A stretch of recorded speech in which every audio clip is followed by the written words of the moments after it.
7월 7일입니다. 기도하겠습니다. 은혜로우신 하나님께서 우리들을 붙드시고 오늘을 허락하시니 감사합니다.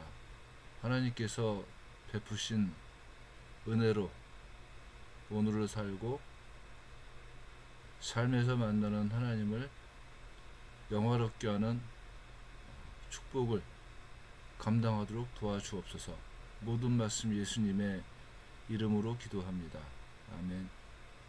가버나움에서 예수님께서는 성전세에 대한 문제로 베드로와 이야기하시면서 성전세를 걷는 사람들을 실족하게 하지 않기 위하여 성전세를 내겠다고 말씀하시면서 물고기를 잡아서 성전세를 내라고 얘기를 하셨습니다.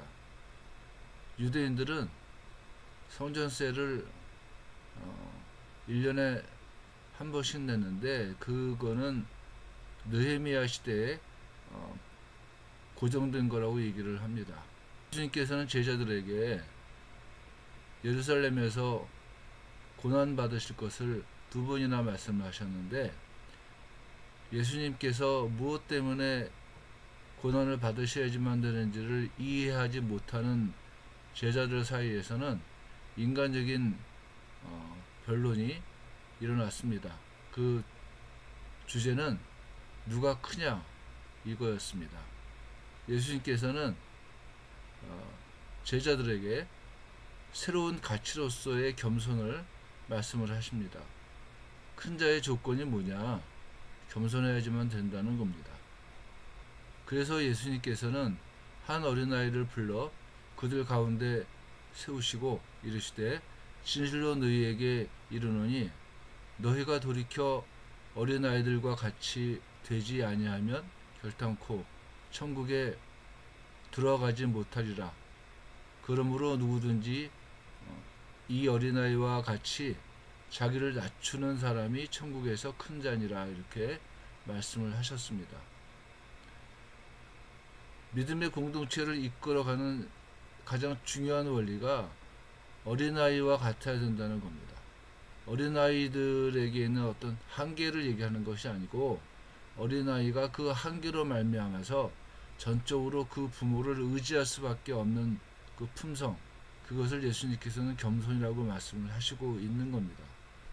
그렇기 때문에 천국에서 가장 큰 자는 어린아이가 전적으로 부모를 의지하는 것처럼 하나님을 전적으로 의지하는 그 사람이 천국에서는 가장 큰 자다 이렇게 말씀을 하시고 있는 겁니다. 그때 요한이 선생님, 우리를 따르지 않는 어떤 자가 주의 이름으로 귀신을 내쫓는 것을 우리가 보고 우리를 따르지 아니함으로 금하였나이다 이렇게 말을 했습니다. 요한이 한 말은 과거에 민수기에서 여호수아가 모세에게 한 말과 굉장히 비슷한 말입니다. 모세는 하나님의 명을 따라서 장로로 세울 70명을 장막 둘레에 세웁니다. 그리고 그때 하나님이 영이 임하심으로 말미암아서 이 사람들이 모두 예언을 하는데 그때 엘닷과 메닷이라는 사람이 그 70인 가운데 끼어 있으면서도 장막에서 나오지를 않았습니다.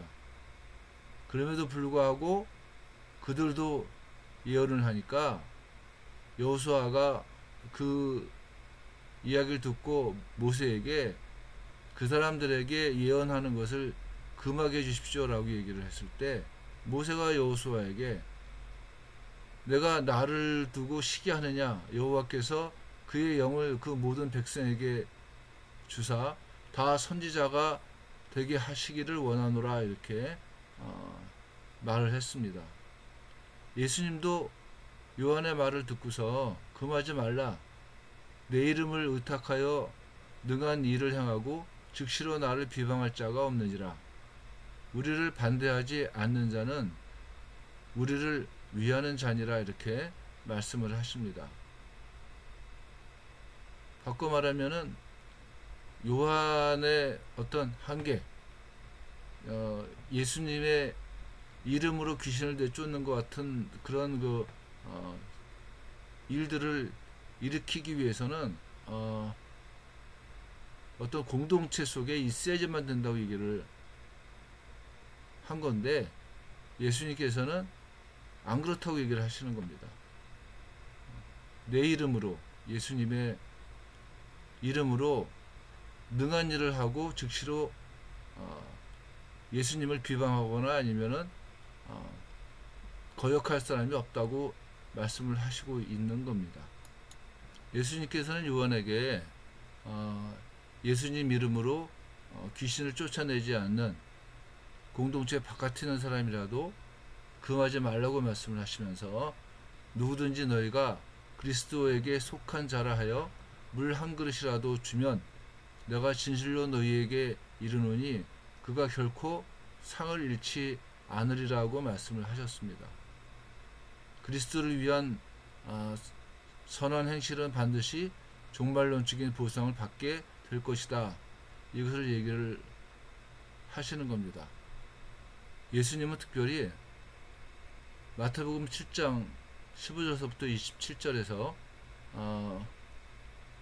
나더러 주여 주여 하는 자마다 다 천국에 들어갈 것이 아니요 다만 하늘에 계신 내 아버지의 뜻대로 행하는 자라야 들어가리라, 이렇게 말씀을 하십니다.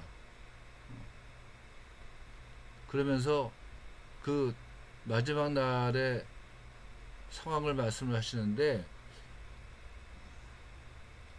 마태복음 7장 22절에서는 그날에 많은 사람이 나더러 이르되 주여 주여 우리가 주의 이름으로 선지자 노릇하며 주의 이름으로 귀신을 쫓아내며 주의 이름으로 많은 권능을 행하지 아니하였나이까 하리니, 그때 내가 그들에게 밝히 말하되 내가 너희를 도무지 알지 못하니 불법을 행하는 자들아 내게서 떠나가라 하리라, 이렇게 말씀을 하시는 겁니다.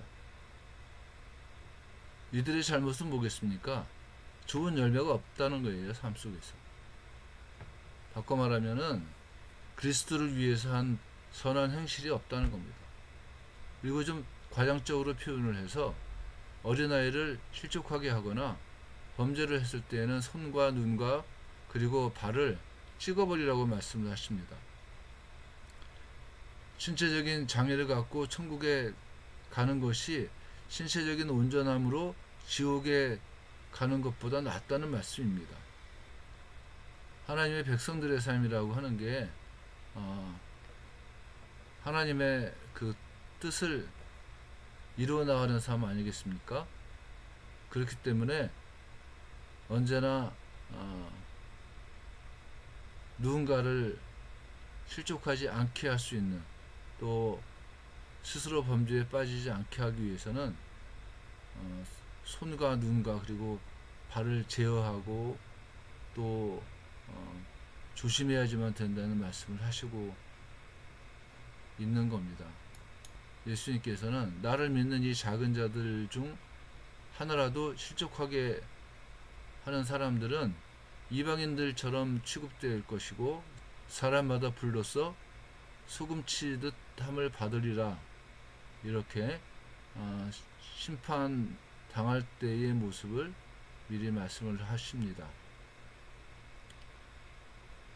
이 어떤 면에서 굉장히 잔인한 모습이에요. 이렇게 불에다가 소금을 넣었을 때 톡톡 튀는 것 같이 그렇게 끊임없는 고통을 당한다는 얘기거든요. 그럼에도 소금은 좋은 것입니다. 그래서 예수님께서는 너희 속에 소금을 두고 서로 화목하라고 말씀을 하십니다. 형제를 섬긴다고 하는 것이 소금이 녹는 것 같이 스스로를 녹이는 일입니다. 사실은. 그래서 서로를 섬긴다고 하는 것, 스스로 녹아서 화목하게 할 수밖에 없는, 그게 또 제자로서의 삶의 모습이라고 하는 겁니다. 소금의 특징은 소금 그 자체로 있으면은 아무것도 못하는 거예요. 소금이 소금으로서의 기능을 하기 위해서 필요한 건 뭐냐? 녹는 겁니다. 적절하지 않게 녹는 것은 또 별로 의미가 없습니다. 그렇기 때문에 우리 안에 소금을 두고 화목하기 위해서 어때야지만 되느냐? 적절하게 내가 녹아야지만 되는 거예요. 녹는다는 게 뭐겠습니까? 내가 나를 자꾸만 내려놓는 겁니다. 나를 내려놓고 배려하고 또 예수님 말씀같이 대접받기를 원하는 것 같이 이웃을 대접할 수 있는 그 마음으로 하나님의 뜻을 따라서 또한 하나님을 의지해서 살아가는 게 뭐냐? 소금을 두고 화목하게 사는 거 아니겠습니까? 기도하겠습니다. 은혜로우신 하나님께서 우리가 겸손함으로 하나님의 뜻을 이루어 나가며 또한 하나님 우리가 낮아지고 녹아져서 하나님의 백성들 가운데 화목하게 하는 자의 모습을 가질 수 있도록 도와주옵소서. 모든 말씀 예수님의 이름으로 기도했습니다. 아멘.